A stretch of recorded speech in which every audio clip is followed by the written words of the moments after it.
of Home for Ambition. We've made it 12 episodes is a lot.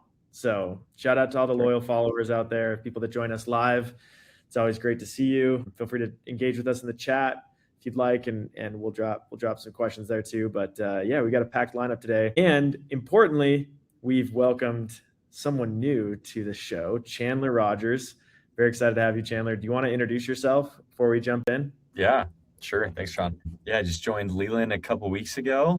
Mike will be leaving us soon, so stepping in and being a part of the next chapter of Leland. Super excited to be part of the Home for Ambition. Love it. Okay, well, it's good to have you, Jake and Mike. Less airtime for you guys. You're gonna have to stop talking a little bit so we can get Chandler's voice heard here. I'll just have to make it spicier and hotter and more crisp. I think I'm ready for it. Yeah, we'll see if Chandler has enough hot takes to make the cut, but it'll be fun.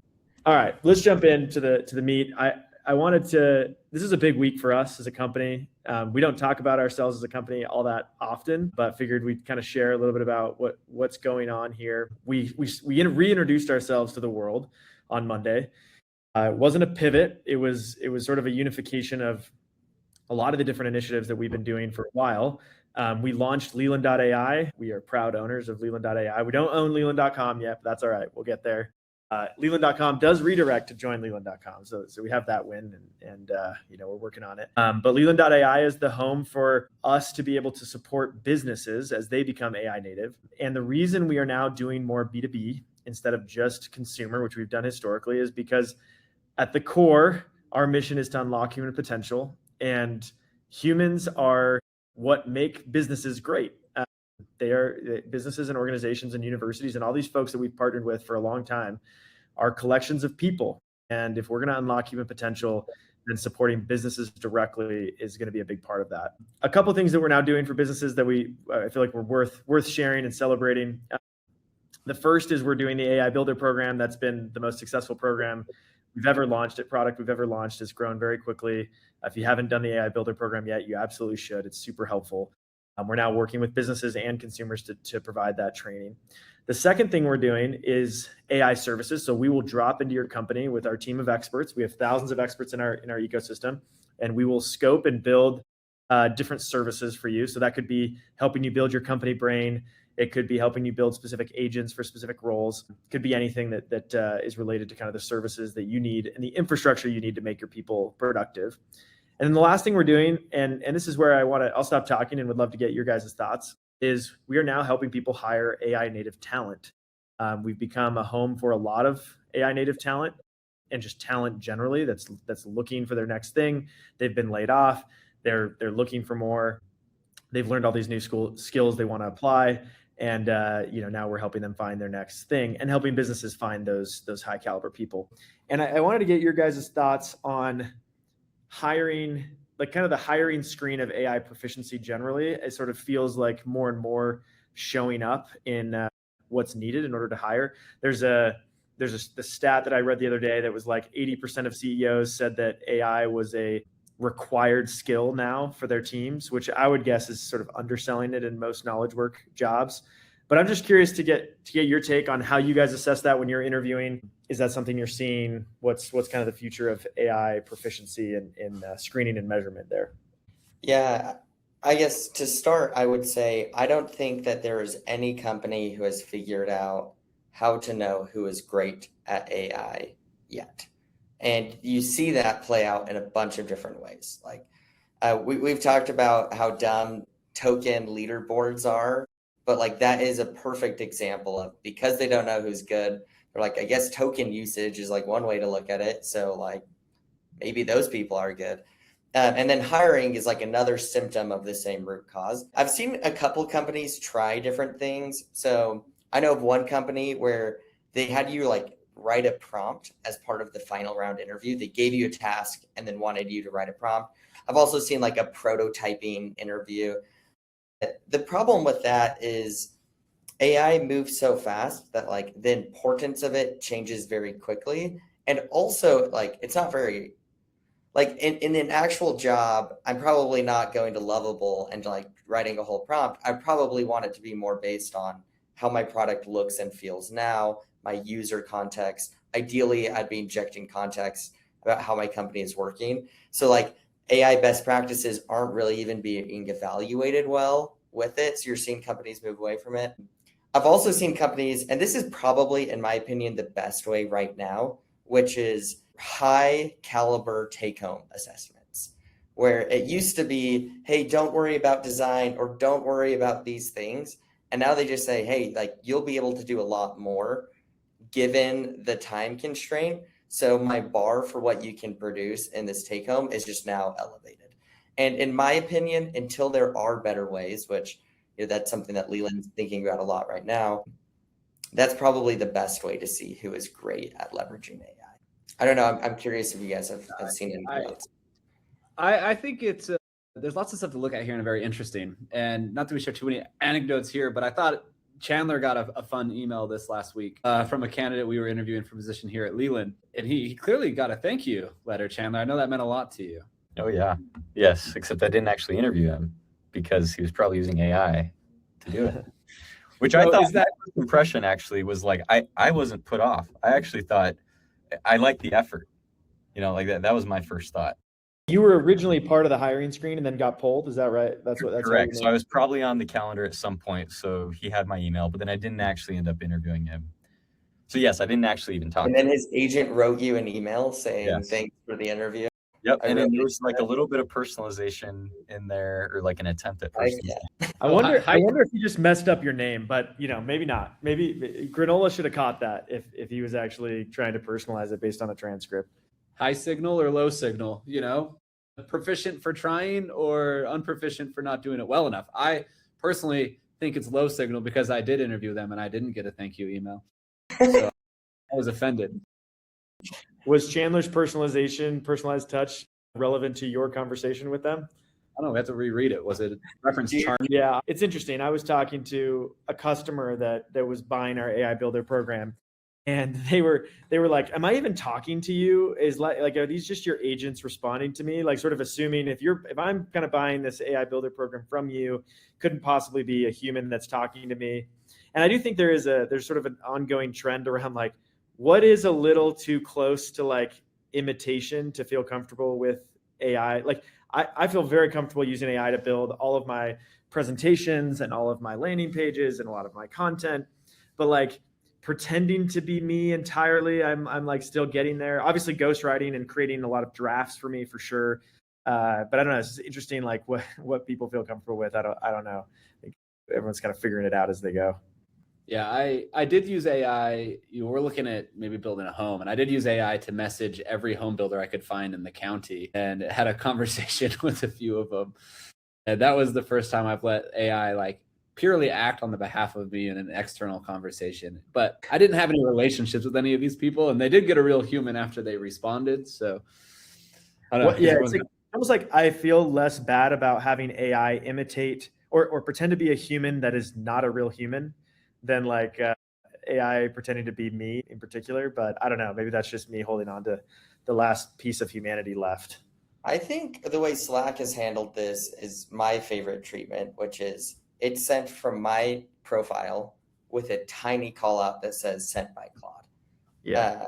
And so it's like, if there is weirdness or whatever, you kind of know that it was AI, but it's representing me in this moment. Well, yeah. There was the big Paul Graham thread a week ago or two, right? Where he posted and he's like, all of a sudden, all the founders I work with write in like crisp, bombastic news style. And he's like, I can't like, I stopped reading. As soon as I get any sense that this wasn't a human, put any effort in to contact me, I immediately just turn off and think no human effort was put in, no human effort will be given back. And so I think that's an interesting mindset. Yeah, there's like been ego around that for a long time. I talked to a friend of mine last week who said, if someone sends me their Calendly, I don't respond. And I've always wondered, like, to me, Calendly is relatively convenient. It doesn't bother me, but I think there is something about, hey, I can't be bothered to check my own calendar and send you a few times. And so like, I'm just going to go. And I think AI has that same effect. I think this kind of gets at the idea that like we're talking about, how do we know what AI proficiency or competency is anymore? Like, does anyone really know this? I think there's a difference between AI capability. Are you capable of using AI to do things versus like the awareness of what things should we be using them for in general, and like the kind of ripple effects that has on customer facing things, on internal dynamics, and just I think maybe the self-awareness piece too, and being able to help continue to get work done in a way that feels ethical, that feels honorable, that, it maintains a sense of brand, whether it's your personal brand or your company's brand. And I think it's not just, can you set up a workflow automation or an agent that does X, Y, and Z? Is there awareness, and like, are we creating a dialogue to do it the right way together as we're all figuring it out together? Yeah. To riff off that, maybe close off this subject, the original point of like, how much are you assessing it? Yeah, I've hired a lot of people, and assessing AI capability is like an interesting thing. And I'm not sure we've nailed it yet. But it turns out the more you think about it, the most important aspect remains unchanged. Is like, you just need to hire really smart people. And like, if you're really mentally talented and you show a hint of like awareness of AI, that's probably a better combination than being like, look, I prompted and used 1 million tokens in advance, but I can't display any sort of like mental aptitude live to be able to keep up. And so I think you have to tell an AI story, but it doesn't change the fact that like the most important thing as a human is you and what you're capable of and your talent. And you need to convey that, more important than being able to show off your prompts. Yeah. Sorry, can I say one last thing, and then let's move on to the next topic, because I think that's a really important point. I do some coaching for folks applying to business school on Leland, and have read a lot of essays over the years, like hundreds of essays. And this year was the hardest year, because everything sounded amazing. And then you read it again and you were like, this is saying nothing. This is soulless. It's like they used AI to write it, but it just feels, and it like sounds poetic, and it's like, feels like it's accomplishing something, and then it just doesn't. And they were, some of my clients were unable to like look at that and realize like, oh, this is actually horrible writing that sounds amazing. And I think that's what I've realized in a lot of, like what you're getting at, Jake, of, if they're really smart, it still like doesn't always come through in their AI presentation. Like I've interviewed several people that have come in with a beautiful AI presentation, and they used AI to get there, but the critical thinking behind it, or, when pressed on certain topics, wasn't there. And you know what? Like, that sucks as a hiring manager, because it means that you can't just judge the quality of the output anymore. You have to like, you see the quality of the output that was, the bar has been raised, the floor is way up. And now you have to assess like the critical thinking on top of it, which is just a harder thing to assess. It's actually brutal. Like I was like late at night reading through some of these essays, or like going through presentations for candidates, and I'm just like, oh my gosh, this is hard. Like this is like, I can like tell what is soulless and what has like real meat behind it. So anyways, this is an observation. Yeah. I'm really curious to see over time how that continues to play out. Like, does it become less of a factor because AI is the great equalizer, or is it more of a factor to like the last 1% rule of like, that matters the most it's ever mattered, and it's just harder and harder to suss out. Okay, let's move on to the next topic. This morning, today's Wednesday, June 17th, Robinhood announced that they're doing some layoffs. The interesting thing, I'll read it in the announcement in 1 second, but they did not mention AI at all. But it sounds very similar to every other layoff we have heard about. So this was the message. We made the difficult decision to say goodbye to some of our team members today. Those departed will be notified. We're offering them full support. I want to be transparent about why this is happening. Robinson's business has never been stronger, but to achieve the massive scale of our mission, we cannot default to the operating as a heavy layered organization. We must be lean, hyper-focused team where every single individual is empowered to make a massive impact. Our execution is strong today, but our ambitions require us to continually raise our own bar. To achieve that today, we're flattening our org structure and reducing our overall team size by 10% of headcount. So the reason I wanted to bring this up is because we have talked about several companies who have had very similar looking layoffs. I'm curious, like, what are your initial thoughts, takes here? Yeah, it feels like a lot of companies feel the need to have a forcing function to dramatically rethink and reinvent the way they operate. And it is hard to do that if you hold all things constant, I think. And this is a really painful way to do it. Like I don't love the idea of having to get rid of humans who are good just to like be the forcing function to like reinvent your processes. But it is enforcing a new unique set of constraints where like the old way we do a layoff is like, oh great, now more work, same pay. But with AI and the modern tooling and like pragmatism, like, yeah, you probably can find ways to do the work in a different way. And this is a forcing function to force you to do it. There's probably other mechanisms to do it, but this is the way it reads to me, which is Robinhood wants to reinvent stuff. They're taking a painful step to force every employee to do that. And hopefully it works out for them. Heart goes out to the 10 people that got laid off, but I actually don't think it's a crazy idea to find a dramatic way to force a rethinking in your organization. And it's probably a healthy thing. So your thought is it like the efficiency in rethinking how they work, or is it just like, because I read this and I actually feel like it's a swim lane type thing of, and I felt this multiple times of like, if I want to be supercharged, the main thing that slows me down is like people gatekeeping decisions. And like the more I can have free reign to just go build and do stuff, the more impact I can have. And it's not like, it's more just get people out of my way. Yeah, I think innovation, and I'll pass this in and I'll see what the other guys think, but like constraints breed innovation by necessity because you just can't do everything. So you have to rethink things. And it's like, this is why startups have always had an advantage over large companies. And I think it's healthy for large organizations to artificially impose some constraints, even if they have the money, to force them to rethink, to innovate and challenge their assumptions. And I do think it's the way that I'm reading this one and the way a lot of people are doing is like, we want to be proactive about rethinking things. And instead of waiting till we're disrupted and like forced to do layoffs, we're going to try and reinvent ourselves proactively. And like, we're going to figure it out with a new set of constraints. I kind of think if you take it at face value, they say they're flattening their org chart. I think this is laying off middle management. If I had to guess, I don't know for sure. People they don't think will be competent at getting into the individual contributor 10x mentality with AI. Like kind of what you're saying, Mike. I think this is a diplomatic way of saying there's 10% of people here who might not be capable of rising up in the age of AI and being able to, like, there may not be a role for people to simply manage people anymore. At least that's something that, AI seems to be unlocking. This might be a proactive move to try to force that innovation as a company. It might also be kind of a hard decision of trying to create a culture where everyone becomes more individual contributor enabled. That's just a guess. Yeah.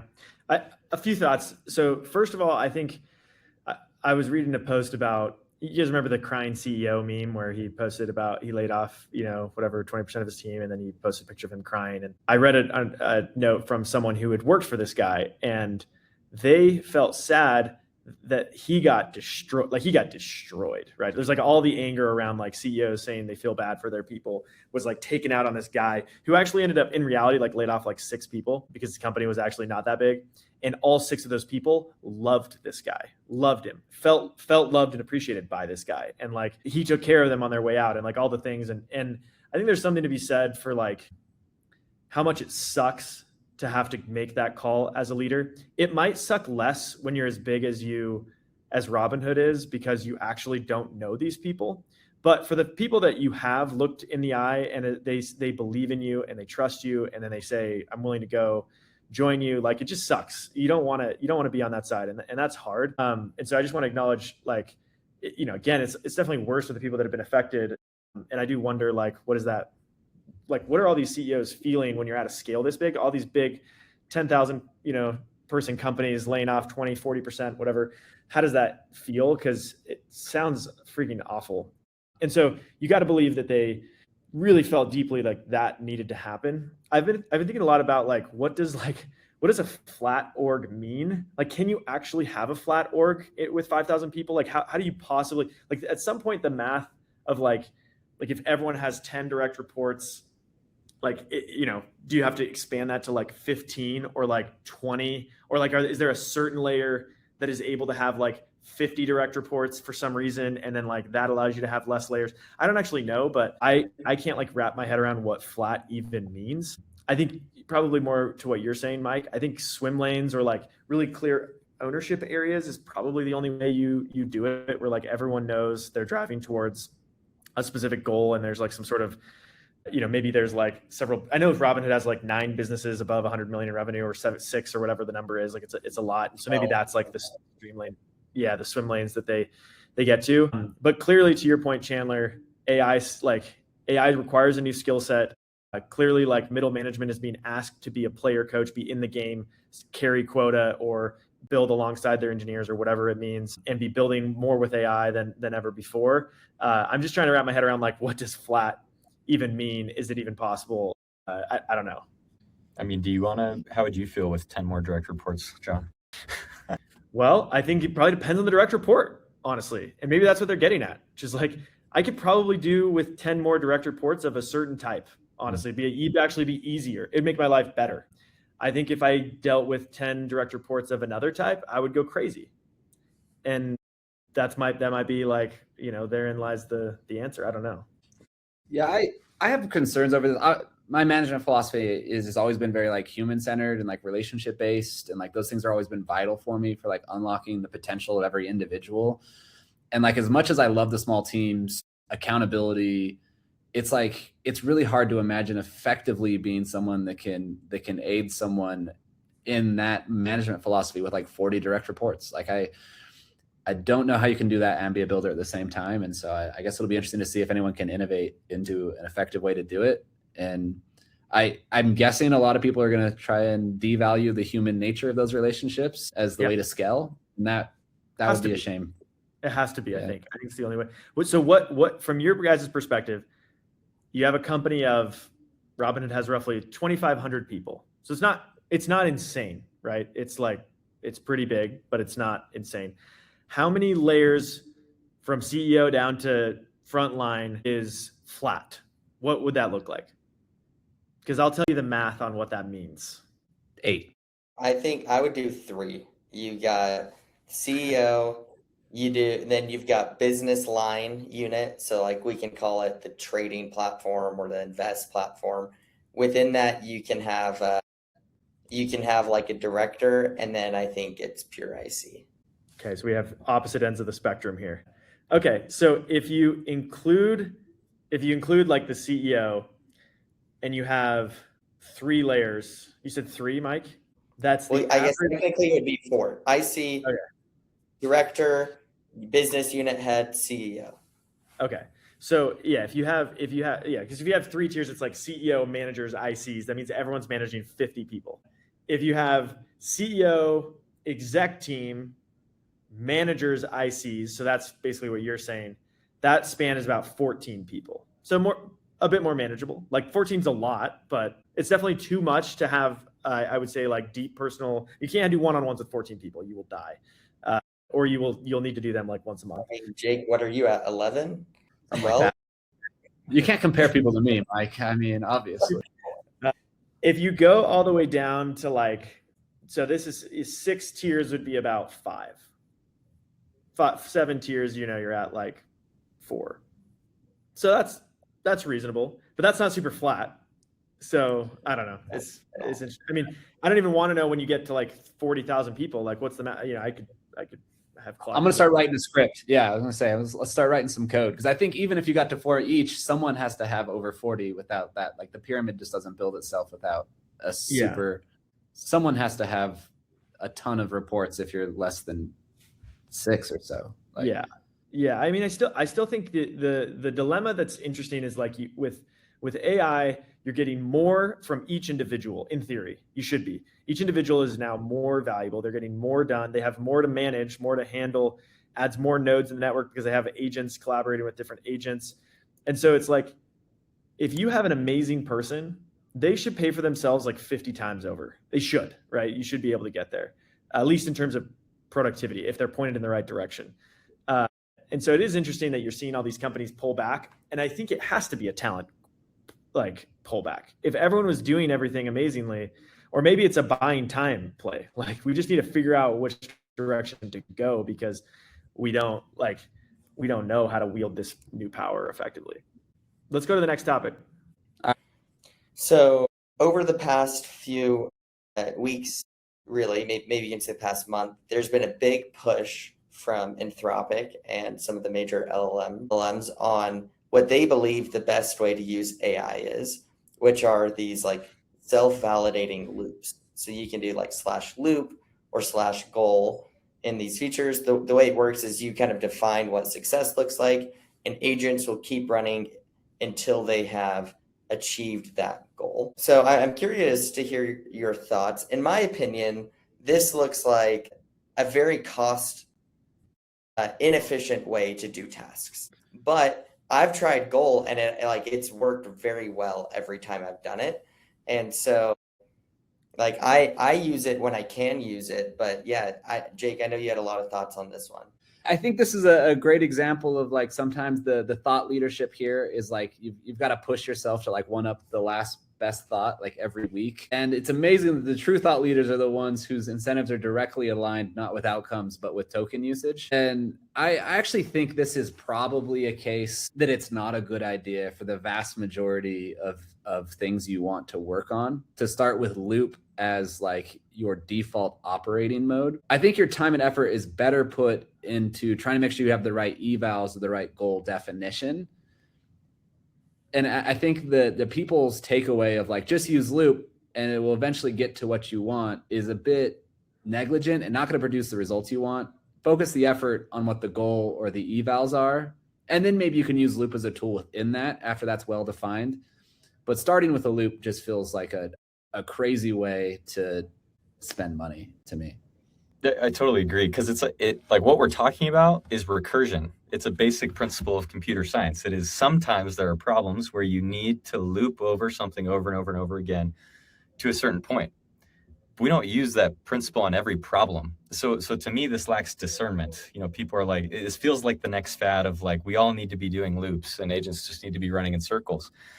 I think there's certain aspects where that can make sense. And I was reading an article on X where Kaparthi, who's like one of the godfathers of AI, he has this project called Auto Research. And if you look at the GitHub for Auto Research, it's really kind of based on this idea of recursion and certain problems where if you can set AI in a direction, you get benefits from that approach. But I think the emphasis is on certain problems that benefit from that approach.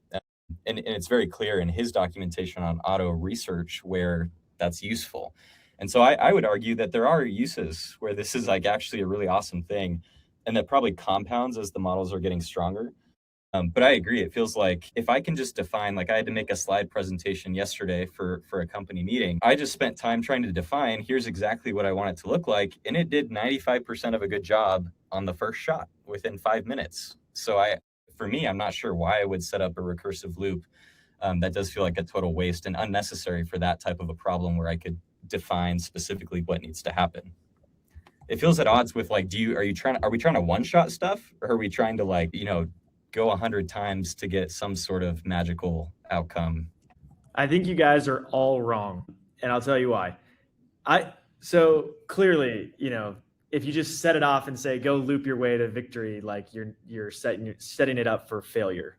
Obviously, I think the difference here is that like if we've learned anything about agents, it's that they're a whole lot more like humans than I think we sometimes think. Like they work best in a code base that humans work best in. They do tasks best when they have more context. Humans work better when they have more context. And how do humans work? They do things over and over until they get it right, or they chip away at it, right? They're editing, they're like, it's maybe not in the same like loop model, but like that is in many ways how we operate. Like how would I do a slide presentation? I would work on it. I would do revisions of it. I would get drafts. I would get feedback. And so I think the question is less of like, yeah, maybe today loops aren't perfect. And for some use cases, like one-shotting is better. But in many ways, like loops have to be the future. In all of these models, like the models get better when they get less, when they don't give up as easily. And that is what loops are doing. They're saying, don't give up, keep going. And so I think, I think everyone's still learning how to like set the loops up for success. But in theory, like if I could set it up for success, give it all the context it needs, and it could have as much judgment as I do, like I would have loved to wake up and have something done as well as me and have it not be brittle and not giving up. Yeah, I think there's a lot of theory there, which is a beautiful thing. I think in practice, John, you're not going to like if we all start looping when we've got to go ahead and pay the Anthropic bill for this week. Like, I think the point of like, yeah, defining the outcome and the goal and trying to be thoughtful, and then you lose loop within that is sound advice. But the tweets are saying your job is to loop, everybody. And there's a bunch of people rushing off who are going to get wrecked eventually at places when it turns out the leaderboard for token maxing isn't going to provide them the outcome they thought it might. And I think in the end, like, how do you get to the best outcome the most efficiently? And it's probably not start with a loop to me right now. Maybe someday with enough context and eval setting and testing and the right spot, like Pat in the chat is saying, like, there's definitely places you can enable it, and letting it have shots overnight is helpful. I don't think that's the place to start. And I'm worried about people rushing after the thought leaders, and they're going to get a bill someday they're not going to love. Yeah, I actually think Pat's comment in the chat is a really interesting one to read. Like he said, I find loops useful in plan mode, whatever that means for your platform harness toolset of choice. Looping can enable you to get different perspectives on the plan in order to get a more fully fleshed plan before they ever start building. That's really interesting. And I think that's sort of like maybe the point I'm getting at. I think you're right. Like turning on loops and waking up in the next morning, praying that it read your mind. I think we do this a lot with AI where we're just like, okay, you know, it's the joke, like, Claude, go do this, make no mistakes, like, go build me a business that deposits money into my bank account, and then, you know, let me know when I have $1 million in there, make no mistakes. I think that's like the bad way to do it. But to say, okay, I'm gonna break this down into why is this loop unsuccessful? And this is the whole thing with AI that's like frustrating and painful, is that like the evals, the constant like torturing of your model and your agents and you know, the context needed is actually like how you end up getting all the leverage, but it just takes so much dang work to do it that we quit before we even start. Or we do it in a lazy way, which is exactly the problem. And is like, okay, Claude, go build me this presentation. I'm presenting tomorrow. It's going to be about this topic. And like, I hope you get it right. And then we wake up and it's wrong. And you're like, loops are stupid. They've wasted all these tokens. Because it depends on how clear and like how much you can articulate what you really want depends on how effective the outcome is. And so I see a problem of, I think a lot of the ways that people have been using AI is making us think less or less critically, or the tasks that we're delegating are small. They're actually not very big. And so if we actually can't articulate a big enough or a well enough articulated problem to go solve, then it may not even have enough room to run at or clarity on what it's supposed to run at, or it might loop for 10 minutes. It's like an intern, man. It's like an intern that you said, go do this. And then they come back the next week and you're like, whoa, what were you doing? We have a joke that one of my co-founders, Erica, was on a call with some interns after a week of telling them what to do. And the only thing we could hear her say was, walk me through your logic. And I like, that's a little bit of what we're doing here is like, if you loop and don't check in, then, you know, or you don't have enough context, then you're just kind of a dumb intern that didn't check in on the project. I get this can feel a bit like I like the Uno memes, right? Where people are asking people the rules of Uno and they give them the official rules and everyone's like, nah, you don't know how to play Uno. You know, it's like, we actually understand Uno more than you guys. And so I get it's a bit audacious to be like, you guys are masters of this thing and I think you're wrong. But I would still say the right way to reword this is like, your job is not to create loops, because loops is like a mechanism. Your job is to create systems and machines that provide the outcomes you want. And a loop is a tool within that. And so I think it's just the framing on that really bothered me, where it's like loop is a mechanism and that's your job. It's like, no, effective system building is your job. And if you can't figure out how to do that, then you're going to lose no matter what mechanism you use to get there. Let me ask you this, Jake. Let's say you have someone that's really good at system building and they're amazing at AI, but they're building all these things that don't lead to any meaningful impact yet. And then you have someone that's like not adopting AI in the same way, but is like ultra precise on, they know what they're doing to drive impact. Like, which one do you feel more comfortable tuning and coaching? Well, I think a machine that is effectively producing results that are not good is not an effective machine, right? It's like missing its whole purpose. But I still think if you want to scale in the age of AI, you have to find the right system. And if your system has to be, there's the golden touch Midas person that like, they have to be a key part of that system. Well, then I don't know, maybe you pay that person as much money to stay as long as you can. But I think most of us tend to believe that proper systems can incorporate that golden touch into themselves over time. Yeah, it reminds me a lot of this Steve Jobs quote that goes something like, every day there are 3 decisions you need to make, or 3 things you need to do that matter, and everything else is just noise. And the difference between like an exceptional builder and like a terrible builder is their ability to decipher which of the 3 things, of all the things they need to do that day, are the ones that matter. And I would say that like the bull case on AI is that you can cut out noise to do the 3 things that matter. And the bear case, which I think we've seen most people fall into, is they just do more noise and still are missing the 3 things that matter. Yeah. So let's John's analogy, I would pick the person who did the 3 things and didn't use AI than someone who was using AI and missed the 3 things they needed to. Yeah. I do think it's funny how we talked about this a little bit last week, but the like physiological human level responses to things or tendencies like teach you a lot. And unfortunately, like AI is just yet another thing that like exploits humans' unwillingness to approach pain, right? Like it is painful to learn. And that is why we all use Duolingo to learn our language rather than something else, because Duolingo is not painful because they don't teach you anything. And so no one leaves Duolingo fluent in Spanish. I don't know if it's ever happened. And it's because it's delightful and it's fun and it doesn't hurt my soul. You want to know what sucks? Getting dropped in a foreign country to learn the language and like waking up with a headache every day or going to bed with a headache every day, because that's like how you actually learn. And unfortunately, AI is just like yet another shiny toy that lets us kind of like scratch the itch of feeling productive and not being productive, because sometimes the things that drive the most impact are actually things that require pain. What we got to end here soon. But you said shiny toy, and I couldn't help but bring up this week, we all got this beautiful new shiny toy given to us, and then it was ripped from our hands, John. I mean, we're talking about Fable. We've got 2 minutes here. Beautiful new model dropped in Claude. At this point in time, maybe you'll be looking back at this episode in a few years and be like, man, these guys were excited about Fable. That thing sucked.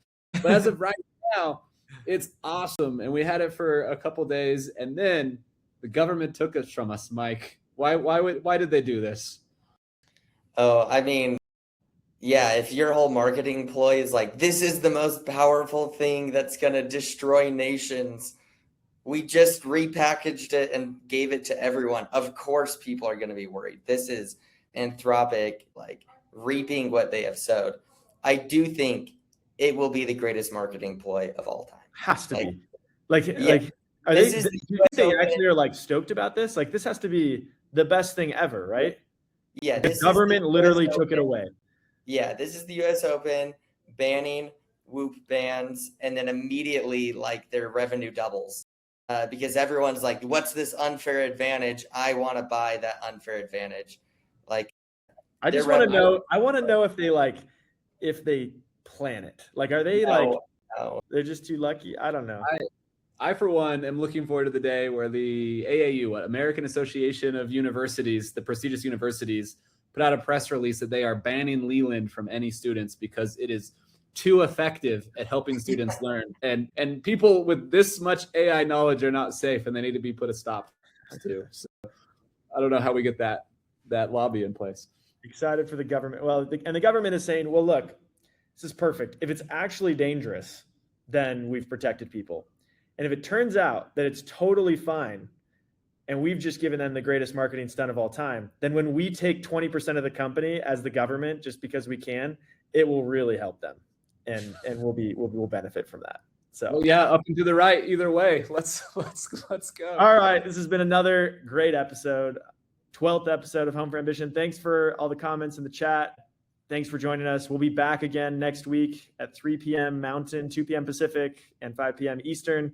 We'd love to see you here live on joinleland.com, but also for all of you that watch it on YouTube or Spotify or Apple Music, we're appreciative of you guys listening in. So leave a review, and thanks for being here. Take care, everyone. See y'all.